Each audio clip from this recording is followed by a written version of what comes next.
ഒന്നാം സ്ഥലം. ഈശോ മിശിഹ മരണത്തിന് വിധിക്കപ്പെടുന്നു.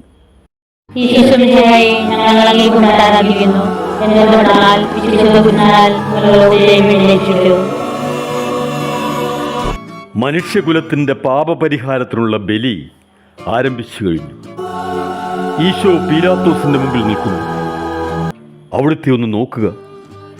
ചമ്മട്ടിയടിയേറ്റ ശരീരം, രക്തത്തിലൊട്ടിപ്പിടിച്ച വസ്ത്രങ്ങൾ, തലയിൽ മുൾമുടി, ഉറക്കമൊഴിഞ്ഞ കണ്ണുകൾ, ക്ഷീണത്താൽ വിറയ്ക്കുന്ന കൈകാലുകൾ, ദാഹിച്ചു വരണ്ട നാവ്, ഉണങ്ങിയ ചുണ്ടുകൾ.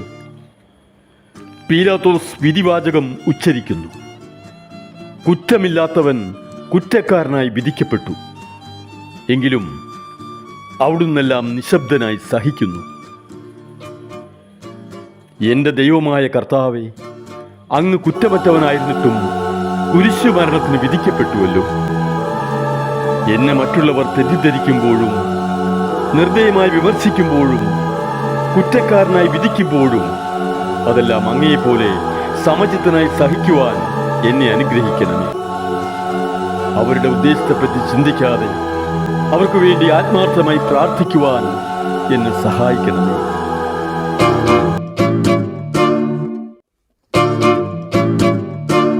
രണ്ടാം സ്ഥലം. ഈശോ മിശിഹ കുരിശ് ചുമക്കുന്നു.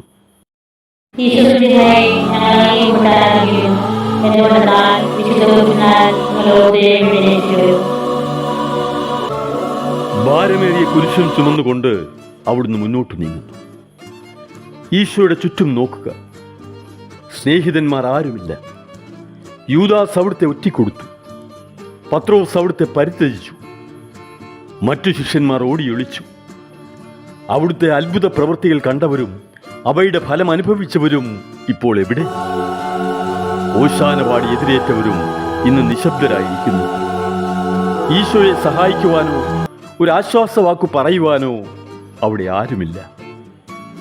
എന്നെ അനുഗമിക്കുവാൻ ആഗ്രഹിക്കുന്നവൻ സ്വയം പരിത്യജിച്ച് തൻ്റെ കുരിശും വഹിച്ചുകൊണ്ട് എൻ്റെ പിന്നാലെ വരട്ടെ എന്ന് അങ്ങ് അരുളി ചെയ്തിട്ടുണ്ടല്ലോ. എൻ്റെ സങ്കടങ്ങളുടെയും ക്ലേശങ്ങളുടെയും കുരിശു ചുമന്നുകൊണ്ട് ഞാൻ അങ്ങേ രക്തമണിഞ്ഞ കാൽപ്പാടുകൾ പിന്തുടരുന്നു. വലയുന്നവരെയും ഭാരം ചുമക്കുന്നവരെയും ആശ്വസിപ്പിക്കുന്ന കർത്താവേ, എൻ്റെ ക്ലേശങ്ങളെല്ലാം പരാതി കൂടാതെ സഹിക്കുവാൻ എന്നെ സഹായിക്കണമേ.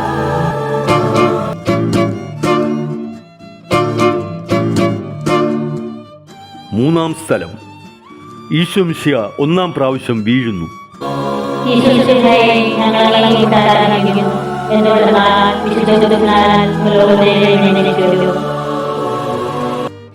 കല്ലുകൾ നിറഞ്ഞ വഴി, ഭാരമുള്ള കുരിശ്, ക്ഷീണിച്ച ശരീരം, വിറയ്ക്കുന്ന കാലുകൾ. അവിടുന്ന് മുഖം കുത്തി നിലത്ത് വീഴുന്നു. മുട്ടുകൾ പൊട്ടി രക്തമൊലിക്കുന്നു. യൂതന്മാർ അവിടുത്തെ പരിഹസിക്കുന്നു. പട്ടാളക്കാർ അടിക്കുന്നു. ജനക്കൂട്ടം ആർപ്പ് വിളിക്കുന്നു. അവിടുന്ന് മിണ്ടുന്നില്ല. ഞാൻ സഞ്ചരിക്കുന്ന വഴികളിൽ അവർ എനിക്ക് കെണികൾ വെച്ചു. ഞാൻ വലത്തേക്ക് തിരിഞ്ഞു നോക്കി. എന്നെ അറിയുന്നവർ ആരുമില്ല. ഓടി ഒളിക്കുവാൻ ഇടമില്ല. എന്നെ രക്ഷിക്കുവാൻ ആളുമില്ല. അവിടുന്ന് നമ്മുടെ ഭാരം ചുമക്കുന്നു. നമുക്ക് വേണ്ടി അവിടുന്ന് സഹിച്ചു. കർത്താവേ, ഞാൻ വഹിക്കുന്ന കുരിശിനും ഭാരമുണ്ട്. പലപ്പോഴും കുരിശോടുകൂടെ ഞാനും നിലത്ത് വീണു പോകുന്നു. മറ്റുള്ളവർ അത് കണ്ട് പരിഹസിക്കുകയും എൻ്റെ വേദന വർദ്ധിപ്പിക്കുകയും ചെയ്യാറുണ്ട്. കർത്താവേ, എനിക്ക് വീഴ്ചകൾ ഉണ്ടാകുമ്പോൾ എന്നെ തന്നെ നിയന്ത്രിക്കുവാൻ എന്നെ പഠിപ്പിക്കണമേ. കുരിശ് വഹിക്കാൻ ശക്തിയില്ലാതെ ഞാൻ തളരുമ്പോൾ എന്നെ സഹായിക്കണമേ.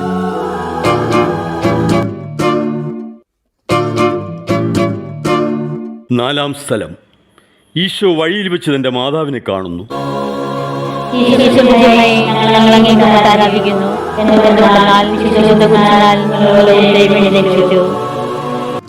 കുരിശ് യാത്ര മുന്നോട്ടു നീങ്ങുന്നു. ഇടയ്ക്ക് സങ്കടകരമായൊരു കൂടിക്കാഴ്ച. അവിടുത്തെ മാതാവ് ഓടിയെത്തുന്നു. അവർ പരസ്പരം നോക്കി. കവിഞ്ഞൊഴുകുന്ന 4 കണ്ണുകൾ, വിങ്ങിപ്പൊട്ടുന്ന 2 ഹൃദയങ്ങൾ. അമ്മയും മകനും സംസാരിക്കുന്നില്ല. മകന്റെ വേദന അമ്മയുടെ ഹൃദയം തകർക്കുന്നു. അമ്മയുടെ വേദന മകന്റെ ദുഃഖം വർദ്ധിപ്പിക്കുന്നു. 40-ാം ദിവസം ഉണ്ണിയെ ദേവാലയത്തിൽ കാഴ്ചവെച്ച സംഭവം മാതാവിൻ്റെ ഓർമ്മയിൽ വന്നു. നിന്റെ ഹൃദയത്തിൽ ഒരു വാൾ കടക്കും എന്ന് പരിശുദ്ധനായ ശിമയോൻ അന്ന് പ്രവചിച്ചു. കണ്ണുനീരോടെ വിതയ്ക്കുന്നവൻ സന്തോഷത്തോടെ കൊയ്യുന്നു.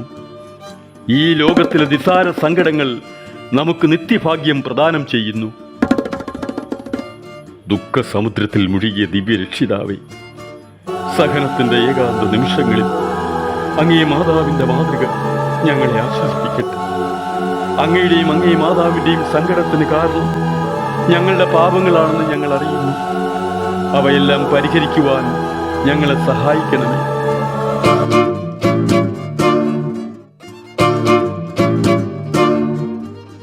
അഞ്ചാം സ്ഥലം. ശിമയോൻ ഈശോയെ സഹായിക്കുന്നു. ഈശോ മിശിഹായെ ഞങ്ങൾ അങ്ങേ കുമ്പിട്ട് ആരാധിക്കുന്നു. എന്തുകൊണ്ടെന്നാൽ വിശുദ്ധ കുരിശിനാൽ അങ്ങ് ലോകത്തെ വീണ്ടും രക്ഷിച്ചു. ഈശോ വളരെയധികം തളർന്നു കഴിഞ്ഞു. ഇനി കുരിശോടുകൂടെ മുന്നോട്ട് നീങ്ങുവാൻ ശക്തനല്ല. അവിടുന്ന് വഴിയിൽ വെച്ച് തന്നെ മരിച്ചു പോയേക്കുമെന്ന് യൂതന്മാർ ഭയന്നു. അപ്പോൾ ശിമയോൻ എന്നൊരാൾ വയലിൽ നിന്ന് വരുന്നത് അവർ കണ്ടു. കേവറിൻകാരനായ മനുഷ്യൻ അലക്സാണ്ടറിൻ്റെയും റോപ്പോസിൻ്റെയും പിതാവായിരുന്നു. അവിടുത്തെ കുരിശ് ചുമക്കുവാൻ അവർ അയാളെ നിർബന്ധിച്ചു. അവർക്ക് ഈശോയോട് സഹതാപം തോന്നിയിട്ടല്ല, ജീവനോടെ അവിടുത്തെ കുരിശിൽ തറയ്ക്കണമെന്ന് അവർ തീരുമാനിച്ചിരുന്നു. കരുണാനിധിയായ കർത്താവേ, ഈ സ്ഥിതിയിൽ ഞാൻ അങ്ങയെ കണ്ടിരുന്നുവെങ്കിൽ എന്നെ തന്നെ വിസ്മരിച്ച് ഞാൻ അങ്ങയെ സഹായിക്കുമായിരുന്നു. എന്നാൽ എൻ്റെ ഈ ചെറിയ സഹോദരന്മാരിൽ ആർക്കെങ്കിലും നിങ്ങൾ സഹായം ചെയ്തപ്പോഴെല്ലാം എനിക്ക് തന്നെയാണ് ചെയ്തതെന്ന് അങ്ങ് അരുളി ചെയ്തിട്ടുണ്ടല്ലോ. അതിനാൽ ചുറ്റുമുള്ളവരിൽ അങ്ങയെ കണ്ടുകൊണ്ട് കഴിവുള്ള വിധത്തിലെല്ലാം അവരെ സഹായിക്കാൻ എന്നെ അനുഗ്രഹിക്കണമേ. അപ്പോൾ ഞാനും ശിമയോനെ പോലെ അനുഗ്രഹീതനാകും. അങ്ങേ പീഡാനുഭവം എന്നിലൂടെ പൂർത്തിയാവുകയും ചെയ്യും.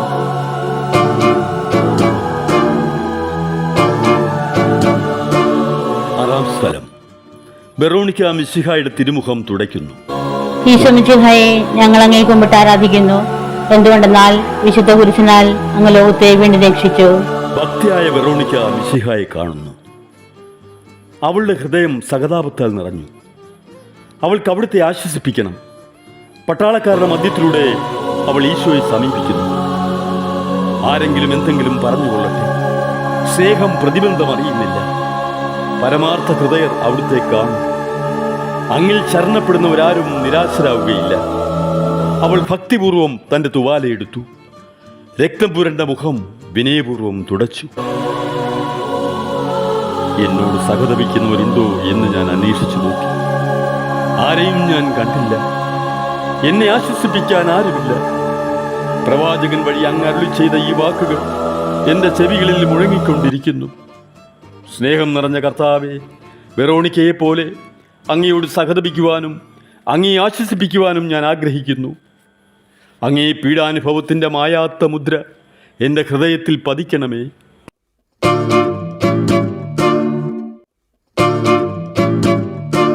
ഏഴാം സ്ഥലം. ഈശോ മിശിഹ രണ്ടാം പ്രാവശ്യം വീഴുന്നു.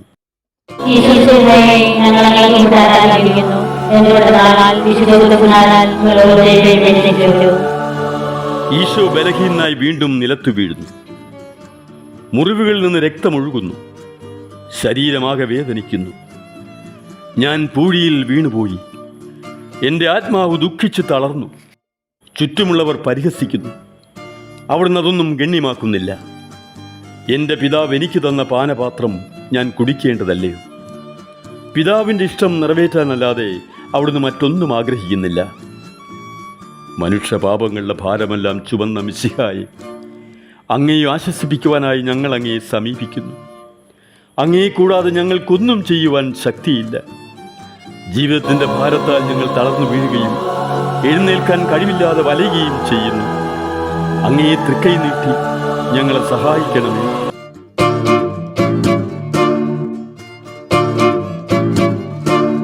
എട്ടാം സ്ഥലം. ഈശോ മിശിഹ ഓർശ്ര നഗരിലെ സ്ത്രീകളെ ആശ്വസിപ്പിക്കുന്നു. ഈശോ മിശിഹായെ ഞങ്ങൾ അങ്ങേ കുമ്പിട്ട് ആരാധിക്കുന്നു. എന്തുകൊണ്ടെന്നാൽ വിശുദ്ധ കുരിശിനാൽ അങ്ങ് ലോകത്തെ വീണ്ടും രക്ഷിച്ചു. ഓർശ്രത്തിൻ തെരുവുകൾ ശബ്ദായമാനമായി.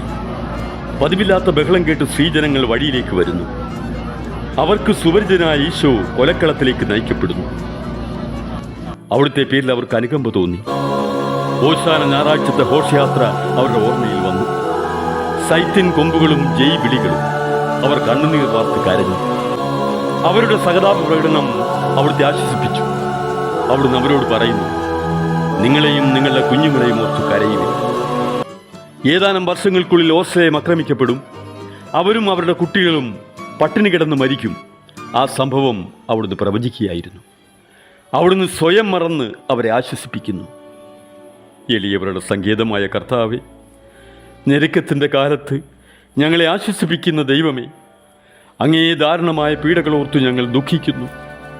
അവയ്ക്ക് കാരണമായ ഞങ്ങളുടെ പാപങ്ങളോർത്ത് കരയുവാനും ഭാവിയിൽ പരിശുദ്ധരായി ജീവിക്കുവാനും ഞങ്ങളെ അനുഗ്രഹിക്കണമേ. 9-ാം സ്ഥലം. ഈശോ 3-ാം പ്രാവശ്യം വീഴുന്നു.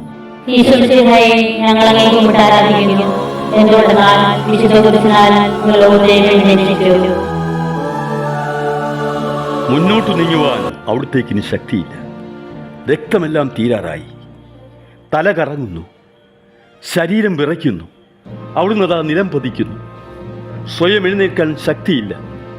ശത്രുക്കൾ അവിടുത്തെ വലിച്ചെഴുന്നേൽപ്പിക്കുവാൻ ശ്രമിക്കുന്നു. ബലി പൂർത്തിയാകുവാൻ ഇനി വളരെ സമയമില്ല. അവിടുന്ന് നടക്കുവാൻ ശ്രമിക്കുന്നു. നീ പീഡിപ്പിക്കുന്ന ഈശോ ആകുന്നു ഞാൻ എന്ന് ശാവൂലിനോട് അരുളി ചെയ്ത വാക്കുകൾ ഇപ്പോൾ നമ്മെ നോക്കി അവിടുന്ന് ആവർത്തിക്കുന്നു. ലോകപാപങ്ങൾക്ക് പരിഹാരം ചെയ്ത കർത്താവേ, അങ്ങേ പീഡകളുടെ മുമ്പിൽ എൻ്റെ വേദനകൾ എത്ര നിസ്സാരമാവുന്നു. എങ്കിലും ജീവിതഭാരം നിമിത്തം ഞാൻ പലപ്പോഴും ക്ഷീണിച്ചു പോകുന്നു. പ്രയാസങ്ങൾ എന്നെ അലട്ടിക്കൊണ്ടിരിക്കുന്നു. ഒരു വേദന തീരും മുമ്പ് മറ്റൊന്ന് വന്നു കഴിഞ്ഞു. ജീവിതത്തിൽ നിരാശനാകാതെ അവയെല്ലാം അങ്ങേയോർത്ത് സഹിക്കുവാൻ എനിക്ക് ശക്തി തരണമേ. എന്തെന്നാൽ എൻ്റെ ജീവിതം ഇനി എത്ര നീളുമെന്ന് എനിക്കറിഞ്ഞുകൂടാ. ആർക്കും വേല ചെയ്യാൻ പാടില്ലാത്ത രാത്രികാലം അടുത്തു വരികയാണല്ലോ. 10-ാം സ്ഥലം. ദിവ്യരക്ഷന്റെ വസ്ത്രങ്ങൾ ഉരിഞ്ഞെടുക്കുന്നു.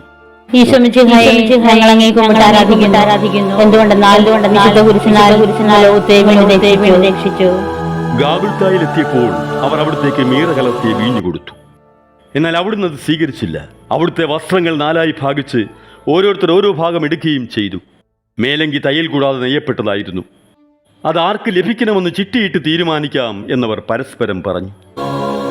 എൻ്റെ വസ്ത്രങ്ങൾ അവർ ഭാഗിച്ചെടുത്തു, എൻ്റെ മേലങ്കിക്ക് വേണ്ടി അവർ ചിട്ടിയിട്ടു എന്നുള്ള തിരുവെഴുത്ത് അങ്ങനെ അനർത്ഥമായി. രക്തത്തിൽ ഒട്ടിപ്പിടിച്ചിരുന്ന വസ്ത്രങ്ങൾ ഉരിഞ്ഞെടുക്കപ്പെട്ടപ്പോൾ ദുസ്സഹമായ വേദന അനുഭവിച്ച മിശിഹായി, പാപം നിറഞ്ഞ പഴയ മനുഷ്യനെ ഉരിഞ്ഞുമാറ്റി അങ്ങയെ ധരിക്കുവാനും മറ്റൊരു ക്രിസ്തുവായി ജീവിക്കുവാനും എന്നെ അനുഗ്രഹിക്കണമേ. 11-ാം സ്ഥലം. ഈശോ മിശിഹ കുരിശിൽ തറയ്ക്കപ്പെടുന്നു.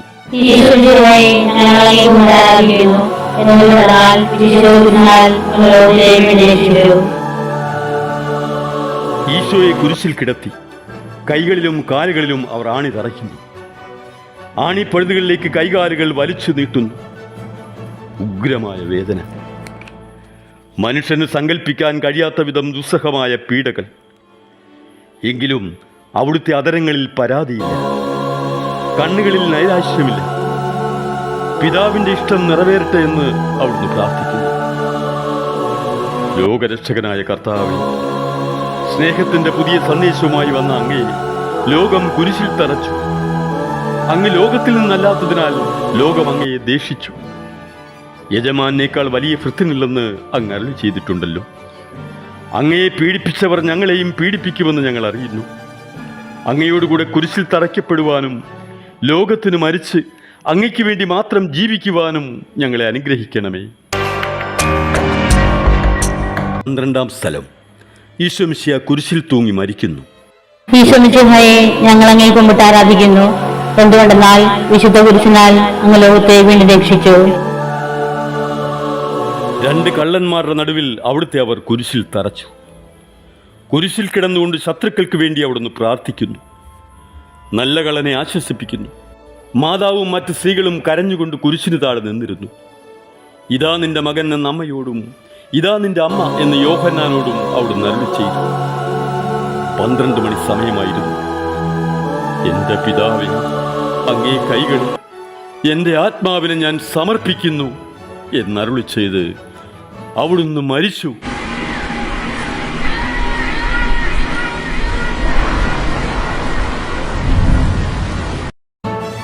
പെട്ടെന്ന് സൂര്യൻ ഇരുണ്ടു. 3 മണിവരെ ഭൂമിയിലെങ്ങും അന്ധകാരമായിരുന്നു. ദേവാലയത്തിന്റെ തിരശ്ശീല നടുവേ കീറിപ്പോയി. ഭൂമി ഇളകി, പാറകൾ പിളർന്നു, പ്രേതാലയങ്ങൾ തുറക്കപ്പെട്ടു. ശതാധിപനിതെല്ലാം കണ്ട് ദൈവത്തെ സ്തുതിച്ചുകൊണ്ട് ഈ മനുഷ്യൻ യഥാർത്ഥത്തിൽ നീതിമാനായിരുന്നു എന്ന് വിളിച്ചു പറഞ്ഞു. കണ്ടു നിന്നിരുന്നവർ മാറത്തടിച്ചുകൊണ്ട് മടങ്ങിപ്പോയി. എനിക്കൊരു മാമോദിസ മുഖമാണ്, അത് പൂർത്തിയാകുന്നതുവരെ ഞാൻ അസ്വസ്ഥനാകുന്നു. കർത്താവേ, അങ്ങ് ആഗ്രഹിച്ച മാമോദിസ അങ്ങ് മുങ്ങിക്കഴിഞ്ഞു. അങ്ങേ ദഹനബലി അങ്ങ് പൂർത്തിയാക്കി. എന്റെ ബലിയും ഒരിക്കൽ പൂർത്തിയാകും. ഞാനും ഒരു ദിവസം മരിക്കും. അന്ന് അങ്ങേപോലെ ഇപ്രകാരം പ്രാർത്ഥിക്കുവാൻ എന്നെ അനുവദിക്കണമേ. എന്റെ പിതാവേ, ഭൂമിയിൽ ഞാൻ അങ്ങയെ മഹത്വപ്പെടുത്തി. എന്നെ ഏൽപ്പിച്ചിരുന്ന ജോലി ഞാൻ പൂർത്തിയാക്കി. ആകയാൽ അങ്ങേപ്പക്കൽ എന്നെ മഹത്വപ്പെടുത്തണമേ. 13-ാം സ്ഥലം. മിശിഹായുടെ മൃതദേഹം മാതാവിന്റെ മടിയിൽ കിടത്തുന്നു. ഈശോ മിശിഹായെ ഞങ്ങൾ അങ്ങേ കുമ്പിട്ട് ആരാധിക്കുന്നു. എന്തുകൊണ്ടെന്നാൽ വിശുദ്ധ കുരിശിനാൽ അങ്ങ് ലോകത്തെ വീണ്ടും രക്ഷിച്ചു. അന്ന് വെള്ളിയാഴ്ചയായിരുന്നു. പിറ്റേന്ന് ശാബതമാകും. അതുകൊണ്ട് ശരീരങ്ങൾ രാത്രി കുരിശിൽ കിടക്കാൻ പാടില്ലെന്ന് യൂതന്മാർ പറഞ്ഞു. എന്നാൽ ആ ശാബതം വലിയ ദിവസമായിരുന്നു. തന്മൂലം കുരിശിൽ കറയ്ക്കപ്പെട്ടിരുന്നവരുടെ കണങ്കാലുകൾ തകർത്ത് ശരീരം താഴെ ഇറക്കണമെന്ന് അവർ പീലാത്തോസിനോട് ആവശ്യപ്പെട്ടു. ആകയാൽ പടയാളികൾ വന്ന് മിശിഹായോടുകൂടെ കുരിശിൽ തറയ്ക്കപ്പെട്ടിരുന്ന 2 പേരുടെയും കണങ്കാലുകൾ തകർത്തു. ഈശോ പണ്ടേ മരിച്ചു കഴിഞ്ഞിരുന്നു എന്ന് കണ്ടതിനാൽ അവിടുത്തെ കണങ്കാലുകൾ തകർത്തില്ല. എങ്കിലും പടയാളികൾ ഒരാൾ കുന്തം കൊണ്ട് അവിടുത്തെ വിലാപ്പുറത്ത് കുത്തി. ഉടനെ അവിടെ നിന്ന് രക്തവും വെള്ളവും ഒഴുകി. അനന്തരം മിശിഹായുടെ മൃതദേഹം കുരിശിൽ നിന്നിറക്കി അവർ മാതാവിന്റെ മടിയിൽ കിടത്തി. ഏറ്റവും വ്യാകുലയായ മാതാവ്, അങ്ങേ വത്സലപുത്രൻ മടിയിൽ കിടന്നുകൊണ്ട് മൂകമായ ഭാഷയിൽ അന്ത്യയാത്ര പറഞ്ഞു. അങ്ങനെ ഭവിച്ച സങ്കടം ആർക്ക് വിവരിക്കുവാൻ കഴിയും? ഉണ്ണിയായി പിറന്ന ദൈവകുമാരനെ ആദ്യമായി കയ്യിലെടുത്തതു മുതൽ ഗാഗുൽത്ത വരെയുള്ള സംഭവങ്ങൾ ഓരോന്നും അങ്ങേ ഓർമ്മയിൽ തെളിഞ്ഞു നിന്നു. അപ്പോൾ അങ്ങ് സഹിച്ച പീഡകളെ ഓർത്ത് ജീവിത ദുഃഖത്തിന്റെ ഏകാന്ത നിമിഷങ്ങളിൽ ഞങ്ങളെ ധൈര്യപ്പെടുത്തി ആശ്വസിപ്പിക്കണമേ. 14-ാം സ്ഥലം. ഈശോ മിശിഹായുടെ മൃതദേഹം കല്ലറയിൽ സംസ്കരിക്കുന്നു. ഈശോ മിശിഹായെ ഞങ്ങൾ അങ്ങേ കുമ്പിട്ട് ആരാധിക്കുന്നു. എന്തുകൊണ്ടെന്നാൽ വിശുദ്ധ കുരിശിനാൽ അങ്ങ് ലോകത്തെ വീണ്ടും രക്ഷിച്ചു. അനന്തരം പീലാത്തോസിന്റെ അനുവാദത്തോടെ താമസക്കാരനായ ഔസേപ്പ് ഈശോയുടെ മൃതദേഹം ഏറ്റെടുത്തു. 100 രാത്രിയോളം സുഗന്ധക്കൂട്ടവുമായി നിക്കോദമോസും അയാളുടെ കൂടെ വന്നിരുന്നു. യൂതന്മാരുടെ ആചാരമനുസരിച്ച് കച്ചകളും പരിമളദ്രവ്യങ്ങളും കൊണ്ട് ശരീരം പൊതിഞ്ഞു. ഈശോയെ കുരിശിൽ തറച്ചിടത്ത് ഒരു തോട്ടവും അവിടെ ഒരു പുതിയ കല്ലറയും ഉണ്ടായിരുന്നു. ശാബതം ആരംഭിച്ചിരുന്നുകൊണ്ടും കല്ലറ അടുത്തായിരുന്നതുകൊണ്ടും അവർ ഈശോയെ അവിടെ സംസ്കരിച്ചു. അങ്ങന്റെ ആത്മാവിനെ പാതാളത്തിൽ തള്ളുകയില്ല. അങ്ങേ പരിശുദ്ധൻ അഴിഞ്ഞു പോകുവാൻ അനുവദിക്കുകയുമില്ല. അനന്തമായ പീഡകൾ സഹിച്ച് മഹത്വത്തിലേക്ക് പ്രവേശിച്ച മിശിഹായെ, അങ്ങയോടുകൂടെ മരിക്കുന്നവർ അങ്ങയോടുകൂടെ ജീവിക്കുമെന്ന് ഞങ്ങൾ അറിയുന്നു. മാമോദിസ വഴിയായി ഞങ്ങളും അങ്ങയോടുകൂടെ സംസ്കരിക്കപ്പെട്ടിരിക്കുകയാണല്ലോ. രാവും പകലും അങ്ങേ പീഡാനുഭവത്തെപ്പറ്റി ചിന്തിച്ചുകൊണ്ട് പാപത്തിന് മരിച്ചവരായി ജീവിക്കുവാൻ ഞങ്ങളെ അനുഗ്രഹിക്കണമേ. സ്വർഗസ്ഥനായ ഞങ്ങളുടെ പിതാവേ, അങ്ങയുടെ നാമം പൂജിതമാകണമേ. അങ്ങയുടെ രാജ്യം വരണമേ. അങ്ങയുടെ തിരുമനസ് സ്വർഗത്തിലെ പോലെ ഭൂമിയിലുമാകണമേ. ആഹാരം ഇന്ന് ഞങ്ങൾക്ക് തരണമേ. ഞങ്ങളോട് തെറ്റ് ചെയ്യുന്നവരോട് ഞങ്ങൾ ക്ഷമിക്കുന്നത് പോലെ ഞങ്ങളുടെ തെറ്റുകൾ ഞങ്ങളോട് ക്ഷമിക്കണമേ. ഞങ്ങളെ ഉൾപ്പെടുത്തരുതേ, തിന്മയിൽ നിന്ന് ഞങ്ങളെ രക്ഷിക്കണമേ. നന്മ നിറഞ്ഞ മറിയമേ സ്വസ്തി, കർത്താവ് അങ്ങയുടെ കൂടെ സ്ത്രീകളെല്ലാം അങ്ങ് അനുഗ്രഹിക്കപ്പെട്ടവളാവുന്നു. അങ്ങയുടെ ഉദരത്തിൽ ഫലമായി ഈശോ അനുഗ്രഹിക്കപ്പെട്ടവനാവുന്നു. പരിശുദ്ധ മറിയമേ തമ്പുരാന്റെ അമ്മേ, പാപികളായ ഞങ്ങൾക്ക് വേണ്ടി ഇപ്പോഴും ഞങ്ങളുടെ മരണസമയത്തും തമ്പുരാനോട് അപേക്ഷിച്ചിരണമേ. ആമേൻ.